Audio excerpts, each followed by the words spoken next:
Palampur, famously nestled in the lush Kangra Valley of Himachal Pradesh, derives its name from the local Pahari word Pulam, which literally translates to abundance of water.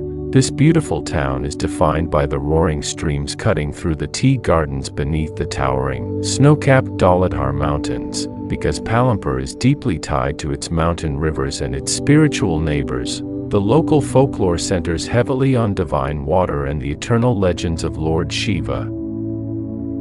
Here are some ancient folklore stories from the Palampur and Kangra region. The myth of King Ravana and the immortal waters of Baijnath. Just 16 kilometers from Palampur lies the ancient, magnificent stone Baijnath temple. Local folklore explains why the majestic rivers flow eternally through Palampur and why the region holds a unique spiritual status. The sacrifice at Mount Kailash. According to local Puranic legend, the demon king of Lanka, Ravana, wanted to achieve ultimate power and invincibility. He ascended to the freezing peaks of Mount Kailash to perform intense penance to please Lord Shiva. To prove his absolute devotion, Ravana cut off his own heads, one by one, offering them into a sacrificial fire. Moved by this extreme act, Lord Shiva appeared before him, restored his 10 heads, and granted him the boon of invincibility. However, the ambitious Ravana made one final, audacious request.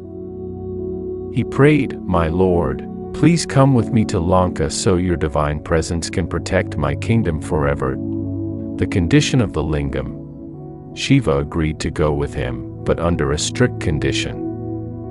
He transformed himself into a sacred, heavy stone Jyotirlinga, a manifestation of Shiva's cosmic energy, and handed it to Ravana. Shiva warned him. He said, "You may carry me to Lanka. But remember, wherever you place this stone upon the earth, it will root itself permanently. You will never be able to move it again." Ravana accepted the stone and began his long journey back south. As he traveled over the snowbound peaks into the foothills of the Himalayas, he entered the sweeping, green expanses of the Kangra Valley. The trick of the gods, the other gods grew deeply worried. If Ravana successfully brought Shiva's raw energy to Lanka, his dark power would become entirely unstoppable. Lord Varuna, the god of water, decided to intervene. He entered Ravana's body, suddenly causing the demon king to feel an overwhelming, uncontrollable thirst. Desperate for water, Ravana looked down and spotted a local shepherd tending his flock near the fresh, icy streams of what is today the Palampur region. Ravana descended and asked the shepherd to hold the heavy Jyotirlinga for just a moment while he quenched his thirst at the river. The shepherd agreed. However, the stone grew heavier and heavier with every passing second, infused with the weight of the universe. Unable to bear the crushing weight, the shepherd had no choice but to set the sacred stone down on the earth. Why Dussehra is not celebrated? When Ravana returned, he found the stone firmly rooted into the Himalayan soil. He used all his demonic strength to pry it loose, but the ground shook and the stone refused to budge. Realizing he had been outsmarted by divine forces, Ravana left in defeat, because the stone became a permanent fixture of the valley. The locals built the intricate Baijnath temple around it. Out of deep respect for Ravana's incredible initial devotion and also because he brought the deity to their valley, the people of the Palampur Baijnath region strictly refused to burn effigies of Ravana during the festival of Dussehra, making it one of the very few places in India to observe this custom.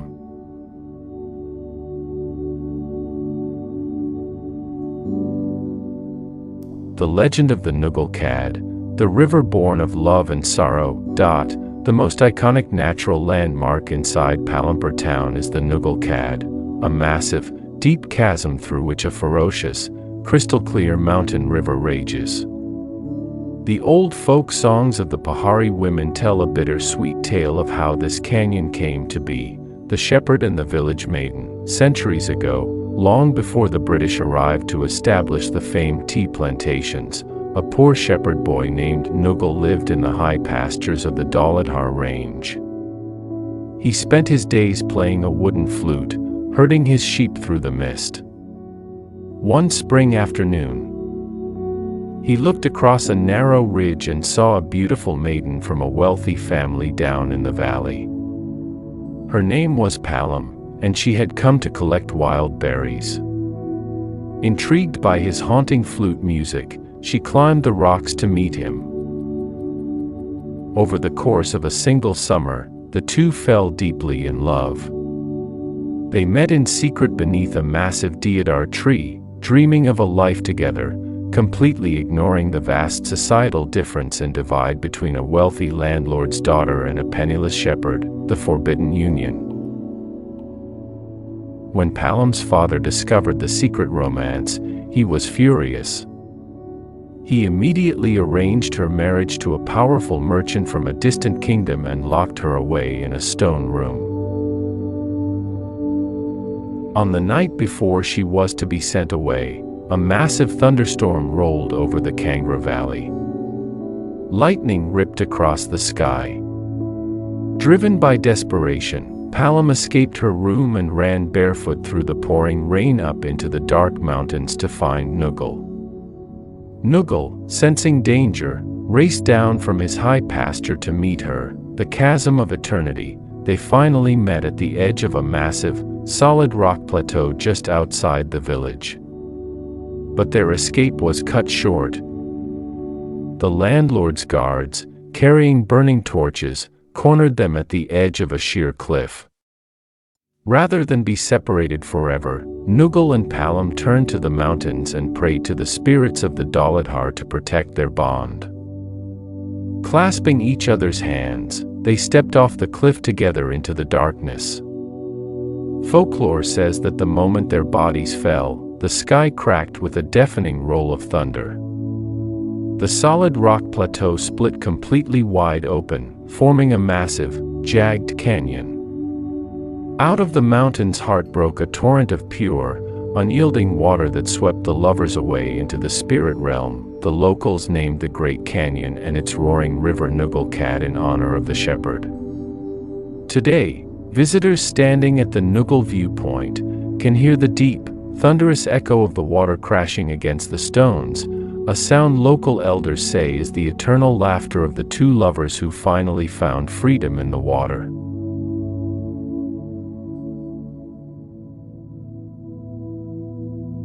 The humble rope-maker king of Kangra. A long time ago, a very unusual king named Raja Baijnath ruled over the beautiful hills of the Kangra Valley. Unlike other kings who wore flashy gold crowns and lived in luxury, King Bana and his queen, Meto, lived an incredibly simple life. The king's daily work. The king believed that a leader should never live off the hard-earned tax money of his poor subjects. To earn his daily bread, the king spent hours collecting wild grass from the mountains near Palampur and twisting it into strong ropes. He would then walk down to the local town market to sell his ropes at a very fair, honest price. Queen Meto was just as humble.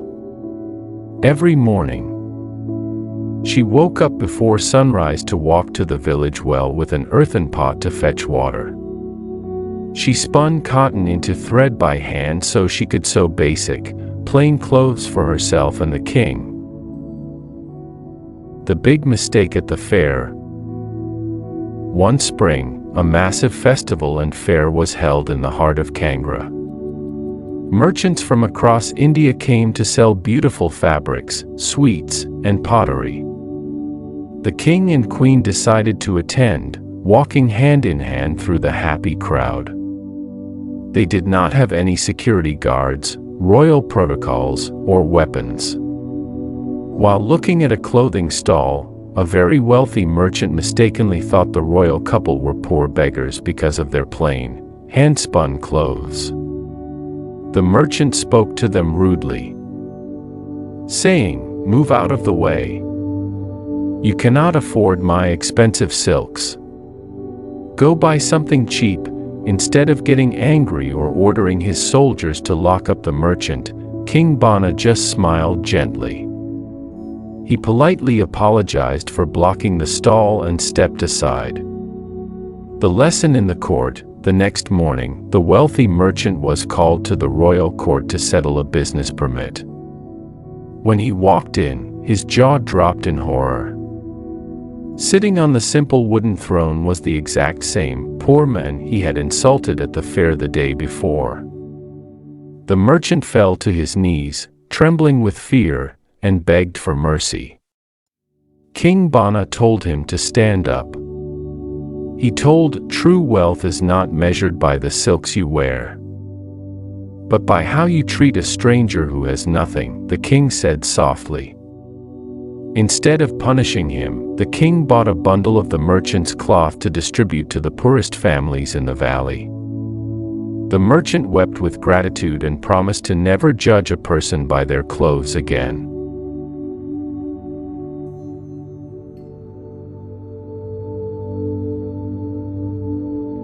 The Great Rain Miracle of the Snake God, Indrunaag. Palampur and the surrounding valleys rely entirely on the waters of the Dhauladhar mountains to keep their famous tea gardens green.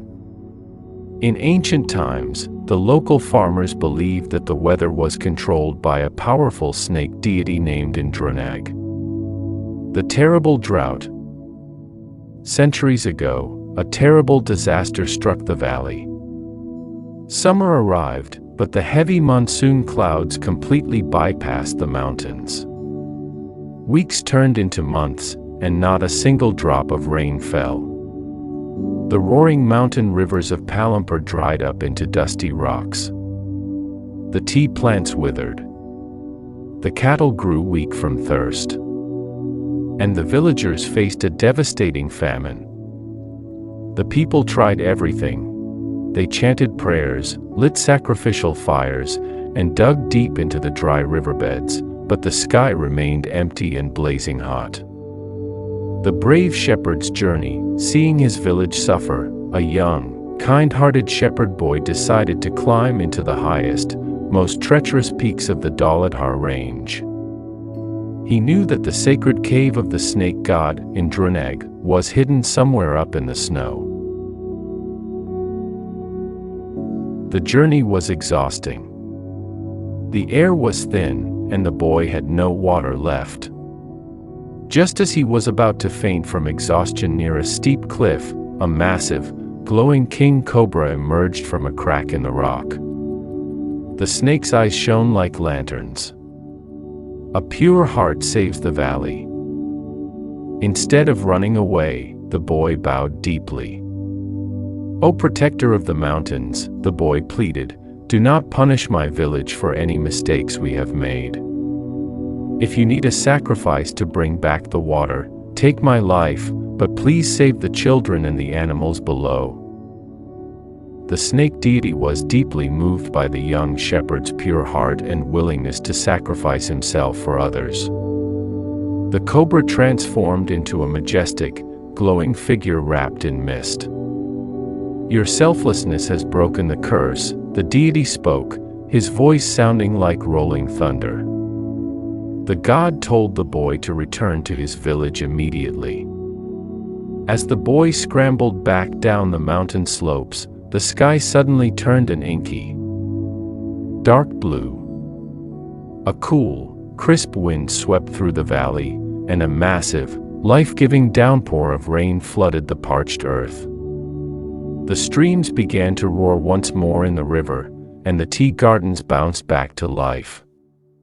To this day, the farmers near Palampur still offer the first harvest of their crops to Indrunaag, the snake god, to thank him for keeping the waters flowing.